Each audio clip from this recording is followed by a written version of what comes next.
at this photograph. Every time I do, it makes me laugh. How did our eyes get so red?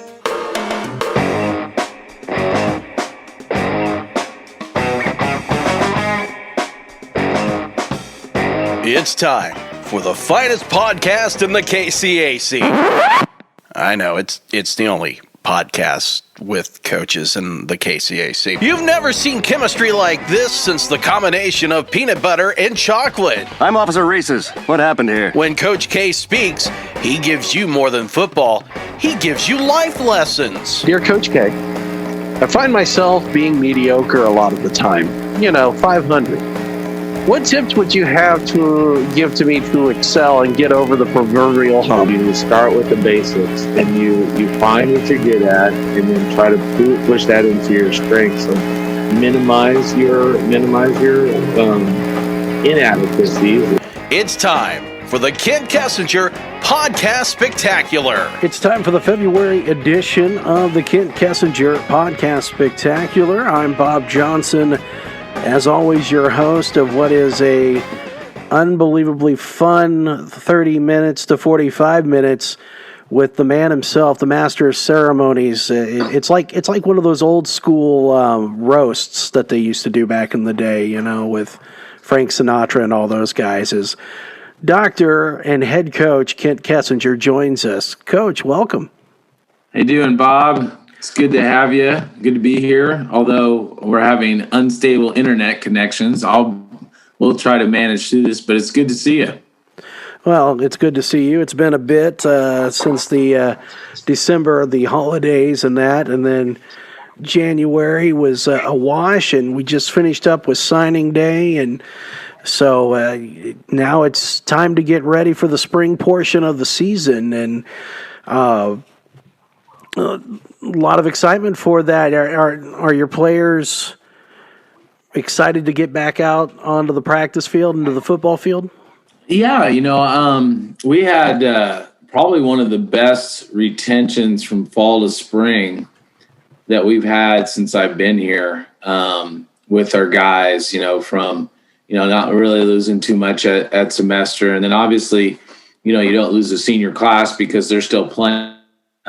So they're kind of itching to get back. And, the last time that we saw them was in November before Thanksgiving. And then, and then it wasn't until we started opening up classes here in mid-January. So we've had a chance to get them through some weights, get them through some conditioning things here pretty quickly. And then we'll get started with some practices this next week. So with the split season, there are bound to be some changes for every team from the fall. How has that changed your plans heading into the spring season? Obviously, you've had a chance to look at what was done in the fall. Do things get changed up? Is different players, different skill sets, anything along those lines?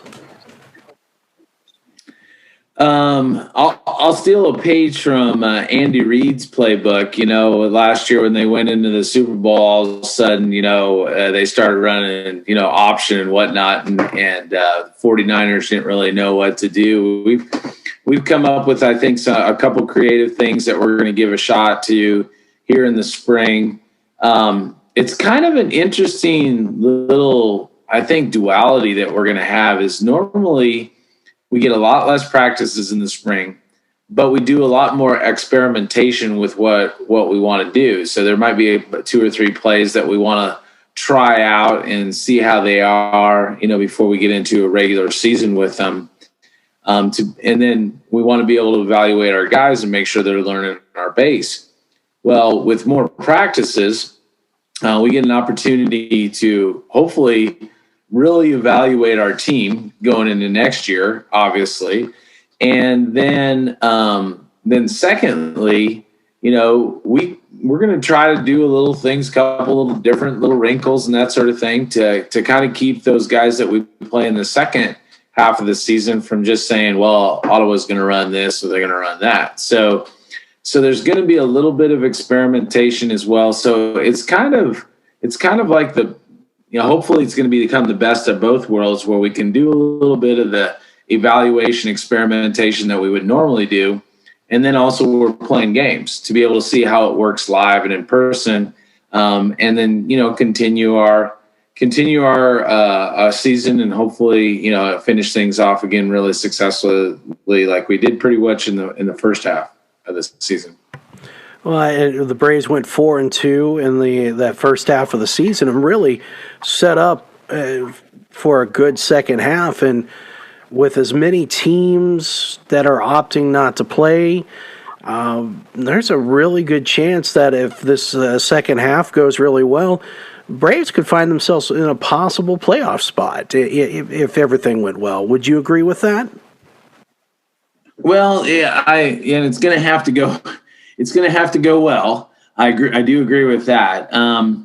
There's a bit of it's not a bit of an unknown whether we're going to have playoffs, but the bit of unknown is in the national scene, you're going to have teams that hadn't played anything in the fall that are coming in to play in the spring. And so it's their first season, quote unquote. Then you're going to have teams that played all their games, like the Heart of America. They've played all their games, that they're searching to be able to maybe find a game or here or there to where they can play somebody before they would get into the playoffs. Like, give you an example, Baker right up the road from us, they won their side of the hack, and they don't have any games scheduled for the spring. Well, they're potentially an automatic bid going into the playoffs without playing anybody. So taking basically 5 months off, and then, hey, go play in the playoffs. So that, I think, is the most interesting thing for it. For us, right now with Bethel kind of leading the way, what we have to do is we have to, basically we're going to, win these things out. If we can win these things out, then we put ourselves into a potential at-large position within our league, because I think Bethel's only got 2 games left. If they were to fall in both those games, they'd still be at a 2-loss. If we won all of our games, then we would be at 2 losses. Say we are tied for the conference championship, they would have beat us head-to-head type deal. So the interesting thing, I think, comes down to is what is the national? How does that work out? And then how does it play in favor for the KCAC? Because I really think the KCAC is pretty strong this year. And hopefully this could be a definite year where we're getting 2 into the playoffs. But yeah, we have to have a lot of things go our way. And I think we got a schedule that is going to be good and then yet challenging. I think the teams that we have left to play, 2 of those teams right now are probably sitting in the top 2 or 3 of our conference. As you get ready to start practices for these games, were you able to bring in some kids to be able to play this spring with Otto University? Yeah, we fortunately, I mean, if you'd asked me this about 4 months ago, I'd have said there's, the likelihood of being able to get anybody in at semester is going to be, nil, because of what the junior college is usually who we're getting them from. And most of them were playing in the spring. We'd had to be able to, find guys that maybe had opted out in the fall, not played, in some spots, just because of the uncertainty of COVID and that sort of thing, that maybe that started a gap year, but, got it through, or prep schools. And that's what we were able to do. We found we had a couple guys transfer from 4-year programs. We had a couple guys that were not in the fall. We're not playing in the fall. And then we got a couple guys from prep schools that to be able to come in. They were actually playing in the fall for a prep school, kind of, starting that academic gap year for them. And so we were able to bring in, a good handful or 2 of guys, and which some of them I think will be able to immediately impact us, and others I think are going to be pretty good as we go through the season. During the fall portion of the season, quarterback play was a question for this team. Where do things stand with the quarterback position? Do you feel confident coming into this spring part of the season where you're at with the quarterback position? Well, I think it's okay right now. We'll see how they dust off the rust.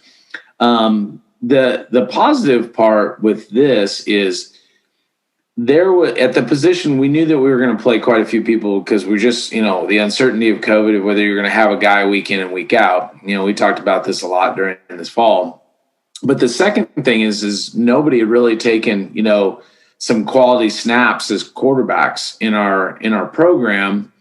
I give Colton Davis the closest one, and he was basically came in as Wildcat, prior to this year. And, maybe a grouping here or there where we got close to the goal line and that sort of thing. But it wasn't play in, play out at the quarterbacking position. So what's nice about, I think, the fact that we are still continuing to play is we had plenty of time to kind of teach them. It was almost like fall was a spring football, but then we're going much quicker into our season. And so I've noticed been working with the quarterbacks here for the last couple of weeks and going over stuff and talking through them, what we're doing. And the retention is really good right now.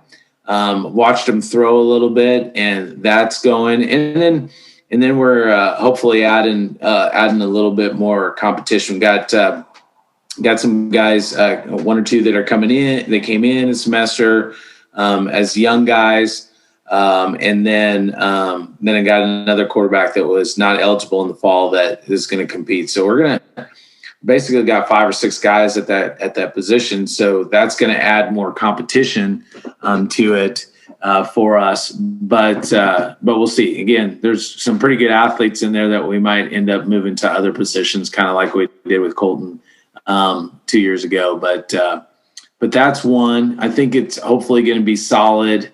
Unless all of a sudden you end up with Ethan Haller out of everything, I'm always going to be thinking that we're still looking for that guy a bit. But the bonus point, I think, is in the receiving core. I think we've really added some depth there. That's where a bulk of our offensive transfers came into.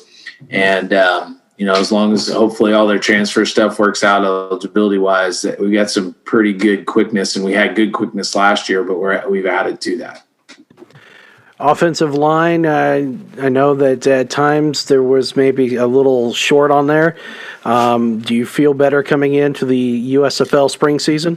Yeah, definitely. We had two offensive linemen that had transfer issues coming into the fall that weren't eligible to play, and those two will be immediate impacts for us right now.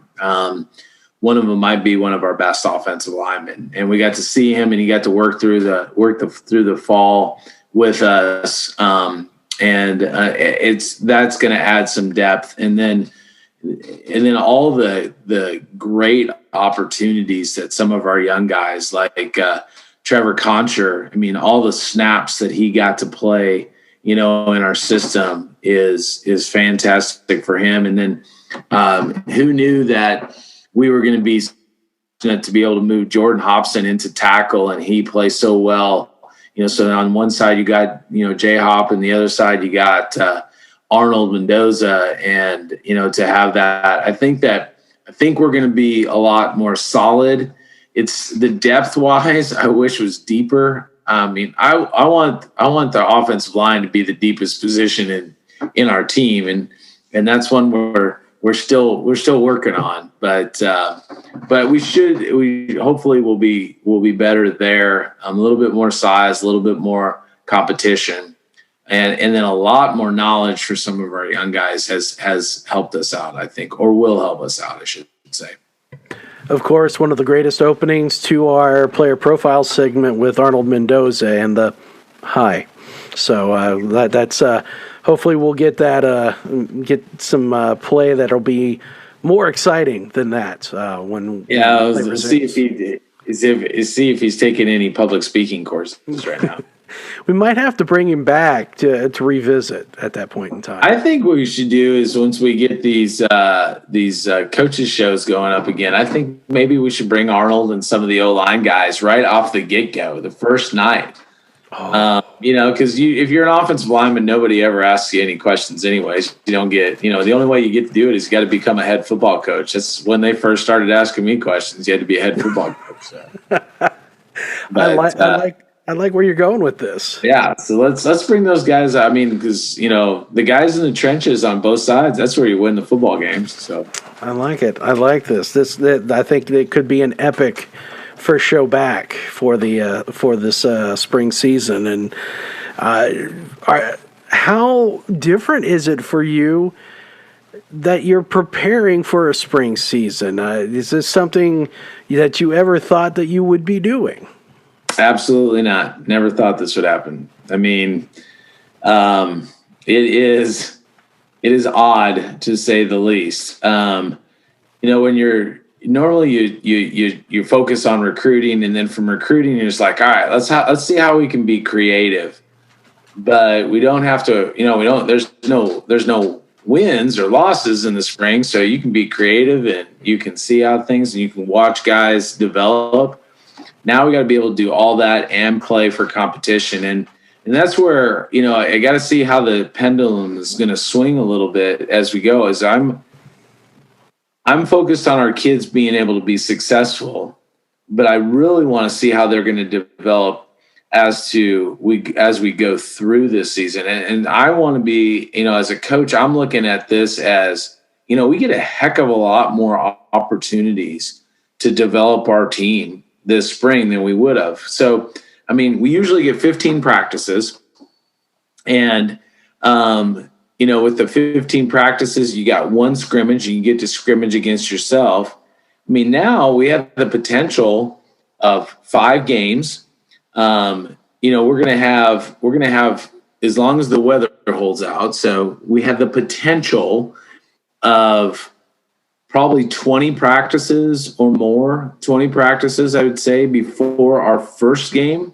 And then you got 5 other weeks after that. So if you average, just our normal 5-day-a-week practices, you got another 25. You're going to have 45 opportunities to develop your team in playing football over a spring. That's unbelievable. That's 3 times as many, chances as you normally got. So I think that's good. I think there's a couple things where I think we can play for a few more people now that we're in the spring. We know how they performed. We should be able to, branch out a little bit. Generally, your first year kids are still learning, and spring is where they start to kind of, take on the reins a little bit more. So I'm hoping to be able to get more guys involved with that. And that's only going to make us, I think, competitively better, as we get to the fall. So, I don't know what the schools are doing outside of our conference that, what's the hack doing if you're not playing? Are you not practicing? I mean, you only get 15, or what are you doing? What's the rules that are being followed? I mean, this could be a significant advantage for us, not as we go through the season and evaluating our kids, but, for the future, for sure, developing these guys. That's exciting, and I think for fans of this Braves football squad, they should be excited for that. That's going to go a long way to prepare these young men for the fall season. And not only that, but then to take in the games too. I mean, that's just, you get the games, you get that, as you said, that's fantastic. I've got to ask, with 4 of these 5 games at home for this spring portion of the season, do you see that as an advantage or not at all? After the last couple weeks with all the weather and everything like that, it's a completely an advantage. I mean, we don't have to worry about, let's add some extra time because we're driving in the snow as opposed to, regular weather. Our kids are going to be in their own beds. I think the fall was completely successful for us because what did we play? 2 home games, I think, something like that. It was, and we played for a month on the road, and to be able to walk away from that with a 4-2 record, I think that playing at home is a distinct advantage for our kids. Just we'll get into a really good routine. And then our routine maybe gets changed up a little bit when we have to make a 45-minute drive to Avila. Really, there's not going to be any difference. It's just a little extra time on a bus to get to someplace that, basically play in our backyard. So I'm thinking that it will be. We won't have half the headaches, hopefully, that we need to have when it comes to travel. We don't have to limit our squad size when we go, so it's not any picking or choosing who gets to go on trips and how we might adjust for special teams or offense or defense. So yeah, I'm glad that we're at home. Has there been any talk as far as allowing fans into the stadium for the spring? Yeah, I talked the other day to some of our administrators, and we're kind of looking at that, in a couple aspects. Like first, with spring, we're going to be playing around spring football, around spring break, I should say. And there's going to be less people on campus at that time. It might be something that hopefully maybe we can open it up to at least, senior parents. We've discussed the possibility of potentially having a senior day one of those 2 weekends. I suggested maybe we do it the first. That way, if we're not playing on that one, we can move it to the second one. But that could be a possibility. I think that right now they're going to be pretty conservative with it, like we did in the fall, which I completely understand, particularly with the new strains of COVID that are out there. But hopefully with all the vaccinations and the way that that is rolling out, that we might be able to get a few more fans in the stands, particularly parents. That would be the one that I would probably, if I had to push anything, let's get the parents, particularly senior parents. We'll have a good deal of seniors that are going to look to return, it sounds like, for next year, since this is a bonus year. But we also want to make sure that, we recognize the guys for the work that they've done, even if they're, if they're going to move on into the real world or whatever it is that they're going to do. So let's keep our fingers crossed. Some favorable signs are going, but we need some things that are outside of our control, like COVID, to kind of calm down a bit more.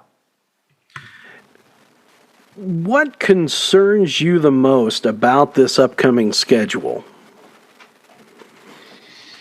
Well, we got 5 games.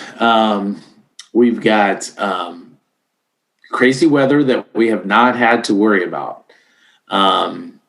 We've the KCAC has a heat policy and has a cold weather policy when it comes to practices, and it's really never affected us because we've not ever got to the point where it's been that cold. Well, February can be kind of chilly. And March is going to be a little warmer, but not great. Just how many practices are we going to be able to get in every week? I mean, legitimately out on the field, practices, not indoors, walking through stuff type things.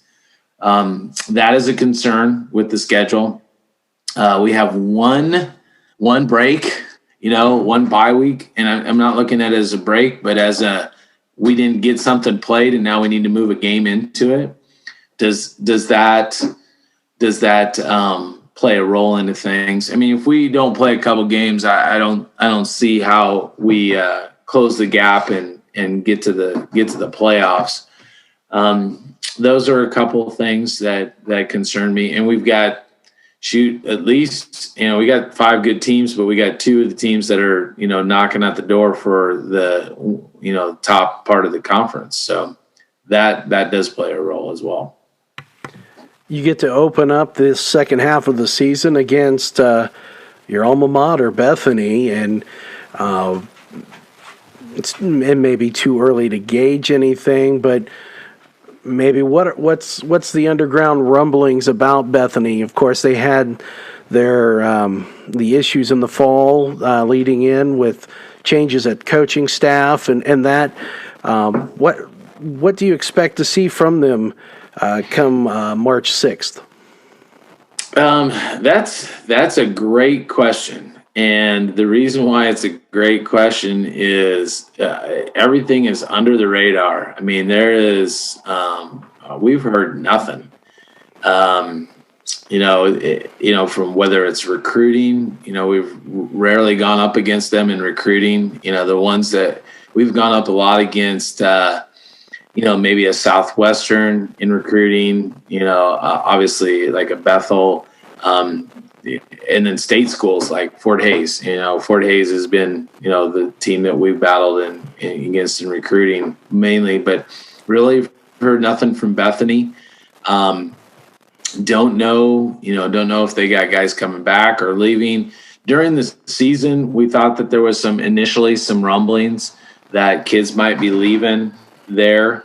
But I think that they brought in I know they did. They brought in their previous coordinator that was there with Coach Hubbard as an offensive coordinator. So some of the guys would have had him as a coach that may stick around, but we don't know. I think I know more about some of the other programs than I do about them, for sure. One would think that I know more being an alum, but I don't. Well, I don't think they want to get that information into your hands since you're technically part of enemy territory. But, I mean, I could be wrong. No, I think, it's either they're being sneaky quiet good, or they're being sneaky quiet not so good. Mm-hmm. So we really don't know. So we just got to base it off of what we were able to see. It's going to kind of like starting off the season again. Well, obviously we are doing that, but at the beginning of any season, there's always the unknown of what the teams are actually going to do. Have they been tweaking things? Have they got new guys in? Have they lost guys? You really know until you get into the game, but we'll go back and we'll look at what schemes they were running offensively and defensively, see how that matches up to Chris Snyder, who's their new offensive coordinator, see how things match up to what he's done in the past as a coordinator. And see where that is. And then, just get out there and play. I think we'll know more about the other teams that we play than we do with that first one for sure. So, but yeah, we'll see. Final question. What has everybody learned? And I'm going to even include the conference when it comes to COVID. Have there been any changes on how things are handled as we head into the spring season? Everything's still the status quo?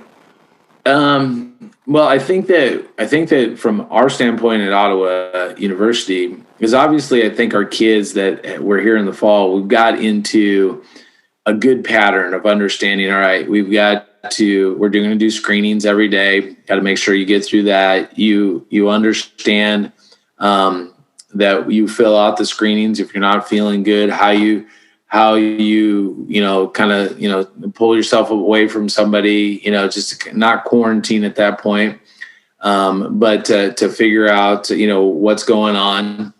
I think our health people have gotten a better idea that everything is not COVID. But they take the precautions initially to kind of assume that it is, and then kind of monitor it a little bit more than just saying, all right, we're going to, move everybody into a quarantine type situation initially. They're still gonna kind of keep people separate. They're gonna make sure that you see the doctor. I mean, I know that we've already been back and we've had some kids that have had some, different things that would be construed as symptoms. The great thing that President Wanika did is he was able to get for the university. here some of those fast action kits. And actually our biology department, Dr. Weesey, I believe, is the one that's kind of controlling this, is we can do the kits here on campus for our students, and we'll know in a shorter period of time what the results may be. The other benefit is here in Ottawa, and Bob, you've been driving around here. They got the GoTest.com. It's really fast and now they're doing saliva testing and that sort of thing. So it's really, the turnaround is a lot better than I think that it was in the fall. I think we've learned as not only a community, but as part of the county, and then also as the university community of what things that we need to do when this happens, how we can kind of separate quickly, keep people away from each other so there's not a spread, but then figure out exactly what's going on, whether it's, it's allergies, okay, or it's or you don't have COVID, you've got, a migraine headache. All right. So how can we fix that, type thing. So that's been really good. I think that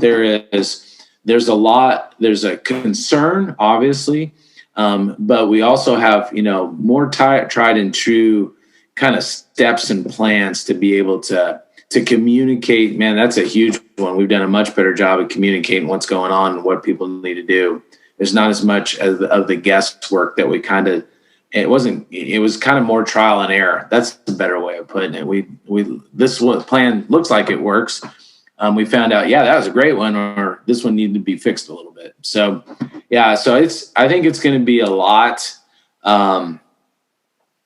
smoother with that. Doesn't mean that we're not going to get shut down and that sort of deal, but I think that we have a better understanding what to expect. And our kids really, they're starting to get it. They get the wearing masks. They get the separation. They get, that stuff. It's a lot better than it was in the fall for sure. Well, anything's better than the bamboo shoot up the nose when it comes to the testing. I will tell you that as one who got that lovely piece of excitement at the old emergency room. It was, no. I think I'd rather have an exam that involves, your prostate or something like that. I think I've had all of them. I had the initial one where, like you were talking about, where they scratch your brain. I've had the one where they just swab it around your nose, where it doesn't go in very far, and you swab it around your nose. I've done the spit test one, and I was just getting a regular checkup, and the doctor said, "Hey, do you want us to test for antigens while we're taking some of your blood work?" And I'm like, "Yeah, whatever, throw it in there," So I think I've had all those, and so far, knock on wood, everything has been negative. So. That's good news, because as one who was positive, I want to stay away from it. It's you can go out there and tell everybody this is not a hoax, man. This is it's real deal. So yeah, I'm glad, Bob. Though I'm glad you're doing better. Well, the short-term memory is got a lot of work right now. I can tell you from the experience, I'm still with a little fatigue, and my short-term memory is awful. Really? And the fatigue, yes, I know I'm a fat guy. I can tell you that's not it. And actually, I will say the COVID diet plan is probably not a bad thing, because after the time was up and I was feeling better and I could actually go out into the world, throwing on some clothes, some regular clothes, it was amazing. So yeah, there's that positive, I guess. As a health and human performance professional with my doctorate in that, I don't know if I'd recommend the COVID diet plan. I'm not gonna put my stamp of approval on it, but if you're looking for a quickie to lose a few, maybe you're getting into a UFC fight or something. Not a bad thing. Not a bad thing. But Take a little walk around the block a couple times. So it might be more appropriate. Just keep in mind though that while that's going on, everything takes everything out of you. So even just a simple walk to the bathroom, to just do that. It's nap time after that. Once you catch your breath. So no, it's the real deal, and that's why our kids. I think that they learned some really good lessons in the fall with how to handle this, and because some of them ended up being symptomatic, and it knocked them on their tail. Some of them, didn't. It wasn't so bad, but they had family members that had this, issues. So yeah, it's right now, knock on wood, we're feeling pretty good. We've been doing this for about 4 weeks now, back in school, and hasn't been a big issue. That was a concern, man. Go home for 3 months, come back, and then hopefully we're doing okay. But hopefully we can, knock on wood and all that, keep our fingers crossed and keep our kids healthy as we continue on the semester, because I think they've learned one lesson other than, how to manage this. I think our kids really understand that going to class and being in classroom is way better than being online. Yeah, I would have to agree with that. Yeah. It's better to be around other people. Yeah, definitely. I can't believe I just admitted that. Oh my gosh. That's wow. Anyway, by the way, First Coaches Show is we're looking at March 2nd, leading into the opener on the 6th. So you'll definitely want to tune into that. You can always go to KOFO.com, also out on YouTube. Go to KOFO Radio there, and then you can also listen through the TuneIn app to the Kent Kessinger Show, which will make its first ever spring appearance on March 2nd. And Coach, thank you for taking time out to talk about what we're leading into, and as always, good luck with this upcoming part of the season. Well, thanks a lot, Bob, and I'm glad you're feeling better, and everybody be out there, be safe and stay healthy, and follow us at OttawaBraves.com. Go Braves. We will obviously not have a podcast in March because we'll be doing coaches shows and football games. At least that's the plan. But we'll return shortly after. Of course, Coach will take a long vacation, I'm sure, and then we'll start getting ready for the 2021 season. But we appreciate you tuning in for this edition of the Kent Kessinger Podcast Spectacular. For Head Coach Kent Kessinger, I'm Bob Johnson. We will talk to you again soon here on the Podcast Spectacular.